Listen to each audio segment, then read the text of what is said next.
लग्नाचा जाळा पर्व 2 भाग 32. त्यांना उत्पल पहिल्या नजरेत आवडला होता. काकी प्लीज मला उत्पलच म्हणा, तो म्हणाला तशी त्यांनी होकारार्थी मान डोलावली. उत्पलची नजर दिव्याला शोधत होती. ती मात्र किचनमध्ये रमली होती. तुझी जी वाट पाहतोयस ती तुझ्या खातिरदारीत गुंतली आहे. सकाळपासून सुरू आहे मॅडमचं.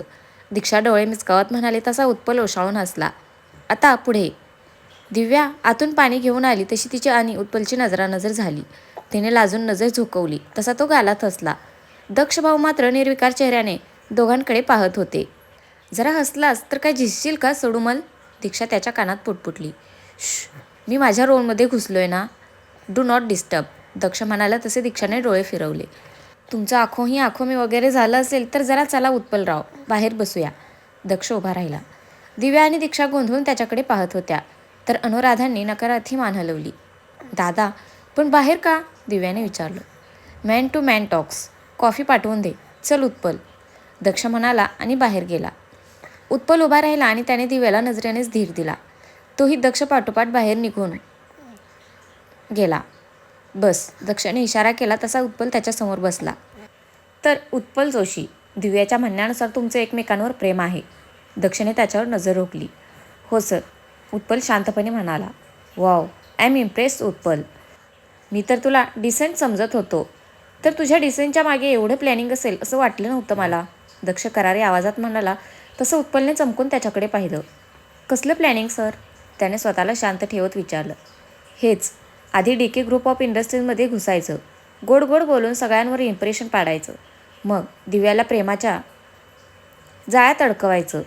एकदा का ती पटली की कारखानिसांच्या साम्राज्यात घुसण्याचा मार्ग मोकळा नाही का? दिव्या मूर्ख असेल उत्पल, पण तिचा भाऊ नाहीये. दक्ष तिरकस हसत म्हणाला. सर तुम्ही काय बोलताय?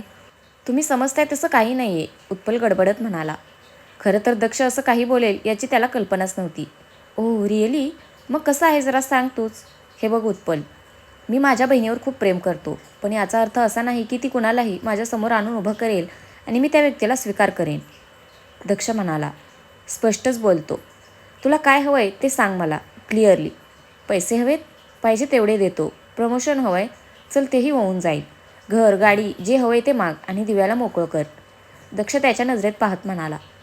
बास सर. उत्पल आता चिडला होता. तुम्ही माझ्यापेक्षा वयाने आणि पोझिशनने मोठे आहात. असाल तुम्ही DK ग्रुपचे सर्व, पण याचा अर्थ असा नाही की तुम्ही माझ्या प्रेमाची किंमत कराल आणि मी निमूटपणे ते सहन करेन. मला घर गाडी पैसा हवं असतं तर ते मी वेगळ्या पद्धतीनेही मिळवलं असतं. त्यासाठी मला दिव्यावर प्रेम करायची आणि एवढे महिने थांबायची गरज नव्हती. तिला पळवून डायरेक्ट लग्न करून आलो असतो तुमच्यासमोर आणि सांगितलं असतं मी जावई आहे तुमचा, करा माझी खातिरदारी. सर मला माझ्या हिमतीवर दिव्याला मिळवायचं आहे, तुमच्या जीवावर नाही. मला ना तुमच्या पैशामध्ये इंटरेस्ट आहे ना प्रमोशनमध्ये. माझ्यात तेवढी धमक आहे की ते मी स्वबळावर मिळवू शकतो. तुम्हाला आमचं नातं मान्य नसेल तर तसं सांगा. आम्ही तुमची परमिशन मिळेपर्यंत थांबू. मी अजून मेहनत करेन, पण अशी बोली लावून आमच्या प्रेमाचा अपमान करू नका. मला वाटतंय आता तुमच्याशी बोलण्यात काही अर्थ नाही आहे. येतो मी. उत्पल फणकारून म्हणाला आणि बाहेर जाण्यासाठी उठला. मी तुला जायला सांगितलं नाही आहे. दक्ष धारदार आवाजात म्हणाला. With due respect sir. हे तुमचं ऑफिस नाही आहे माझ्यावर हुकूम गाजवायला. उत्पल त्याच्या नजरेला नजर भिडवत म्हणाला. Sit down. दक्षाचा आवाज वाढला तसा उत्पल धुसफुसत खाली बसला. दक्ष रागीट नजरेने त्याच्याकडे पाहत होता. अचानक त्याची एक्सप्रेशन बदलली आणि चेहऱ्यावर स्माईल आली. काय वाटतं तुला? मला मिळेल का एखादा रोल बॉलिवूडमध्ये? दक्षने डोळे मिचकावत विचारलं. उत्पल कन्फ्यूज होऊन त्याच्याकडे पाहत होता. अरे ॲक्टिंग स्किल्स कशी वाटली माझी?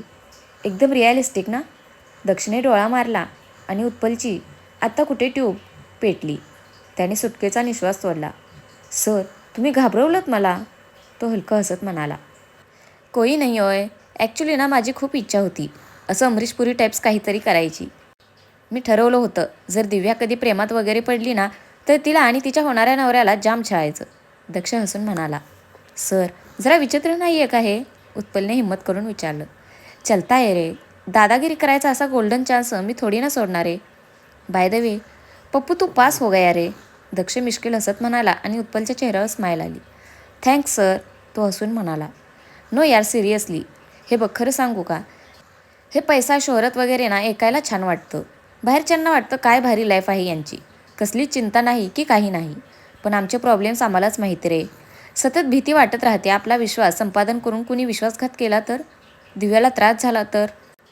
पैसा जेवढा चांगला तेवढाच डेंजरस असतो उत्पल. भल्या भल्यांची नियत बदललेली पाहिली मी पैशांपायी. दिव्या माझी एकुलती एक बहीण आहे. तिच्या बाबतीत असं काही झालेलं नाही सहन करू शकणार मी. ती खुश तर मीही खुश, दक्ष हसून म्हणाला. सर, तुम्ही काळजी करू नका. मी भले तुमच्या एवढा श्रीमंत नसेन, पण दिव्यासाठी अजून मेहनत करायची तयारी आहे माझी. तुम्हाला तक्रार करायचा चान्स देणार नाही मी, उत्पल हसून म्हणाला. आय ट्रस्ट यू, दक्ष म्हणाला. आणि दिशू, घुशीसारखी तिकडे कोपऱ्यात उभी राहून आमचं बोलणं ऐकू नकोस. इकडे ये. त्याने आवाज दिला तशी दीक्षा एका कोपऱ्यातून बाहेर आली आणि त्याच्या शेजारी बसली.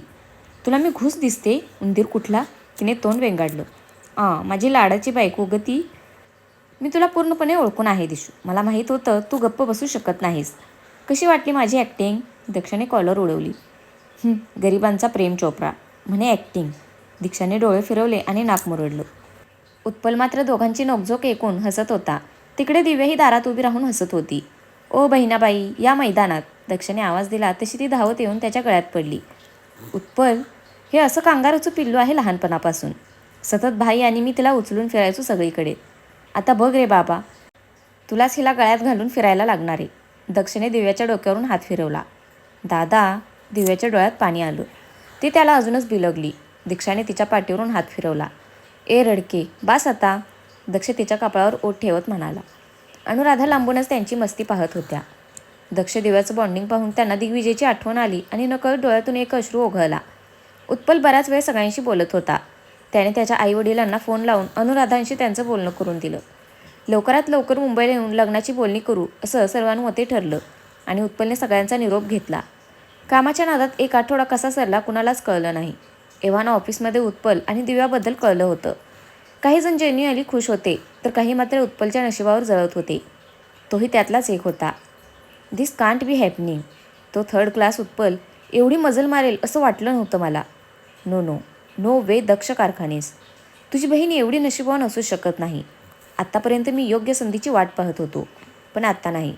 आता ती संधी मी स्वतः ओढून आणणार. खूप माज आहे ना तुला दक्ष कारखानेस. तुझा माज कसा एका झटक्यात उतरवतो बघच तू. तुझ्या बरबादीवर खूप आधीपासून मी काम करायला सुरुवात केली. तुझं साम्राज्य तर मी मिळवूनच राहणार. याच साम्राज्यापायी झिडकारलं होतंस ना माझ्या बहिणीला. आता हे साम्राज्य तुझ्या बहिणीसाठी कुर्बान करायला नाही लावलं तर नाव बदलेन मी, तो क्रूर हसत म्हणाला. त्याचा फोन वाजला. त्याने नाव पाहून लगेच कॉल रिसीव्ह केला. हॅलो. हो, ऑलमोस्ट. जास्त दिवस नाही आत राहू देणार त्याला, डोंट वरी, तो म्हणाला आणि त्याने कॉल कट केला. दिव्या आजपासून दक्षने सांगितलेली कंपनी जॉईन करणार होती. सकाळी उत्पल तिला तिच्या ऑफिसपाशी सोडून गेला होता. संध्याकाळी तोच तिला आणायला जाणार होता.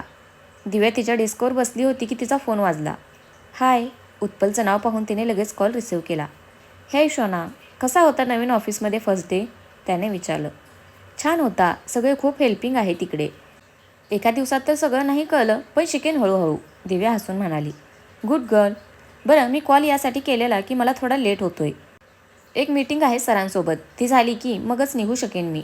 तू थांबशील ना, त्याने विचारलं.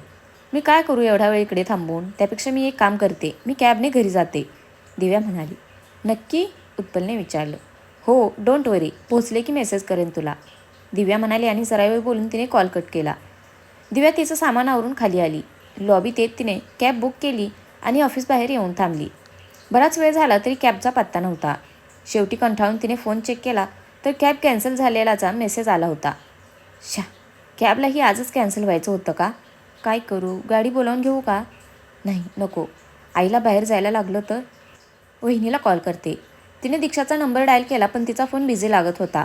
दक्ष तर ऑलरेडी मीटिंगमध्येच असणार होता, त्यामुळे त्याला कॉल करून काही उपयोग नव्हता. शेवटी आता रिक्षा मिळते का पाहावं म्हणून दिव्या जराशी पुढे चालत गेली. रिक्षासाठी थांबलीच होती की तिच्यासमोर एक गाडी येऊन थांबली. हाय, इकडे कोणीकडे, त्याने विचारलं. ओ हाय, इकडे इंटर्नशिपसाठी जॉईन केले. तू इकडे, तिने विचारलं. एक कामासाठी आलेलो. Come, I will drop you home. त्याने डोअर अनलॉक केला तशी दिव्या आत बसली. थँक्स, दिव्याने स्माईल दिली. You are welcome. त्याने मात्र कुस्तीत हसत गाडी स्टार्ट केली. दक्ष बराच वेळ मीटिंगमध्ये होता. उत्पलही त्याच्यासोबत होता. फायनली मीटिंग संपली आणि दोघे घरी जायची तयारी करतच होती की कार्तिक धावत आत आला. दक्ष, कार्तिक धापा टाकत म्हणाला. काय रे, काय झालं, त्याला असं पॅनिक झालेलं पाहून दक्षने विचारलं. उत्पलही त्याच्याकडे पाहत होता. You must see this. कार्तिकने त्याचा लॅपटॉप दक्षसमोर ठेवला. दक्षने एक एक गोष्ट पाहायला सुरुवात केली आणि त्याच्या चेहऱ्यावरचे भाव झरझर बदलले. बास्टर्ड, दक्ष संतापून ओरडला. कुणीकडे आहे तो? तो कार्तिक काही बोलणार तोच दक्षचा फोन वाजला. दीक्षा कॉल करत होती. दक्षने कॉल रिसिव्ह केला. दिशू, मी बिझी दक्ष काही बोलणार तोच. दक्ष, दिव्या घरी पोचली नाही अजून. मी तिला कधीपासून कॉल करते पण तिचा फोन बंद येतोय. ऑफिसमध्ये विचारलं तर कळलं की ती तिकडून कधीच निघाले. दीक्षाचा घाबरलेला आवाज ऐकून दक्ष ताडकन उभा राहिला. काय? तो कानाला फोन लावून तसाच उभा होता आणि त्याची एक्सप्रेशन्स पाहून उत्पल आणि कार्तिक मात्र चक्रावले होते. तर फ्रेंड्स, आजचा भाग कसा वाटला नक्की कमेंट करून सांगा. धन्यवाद.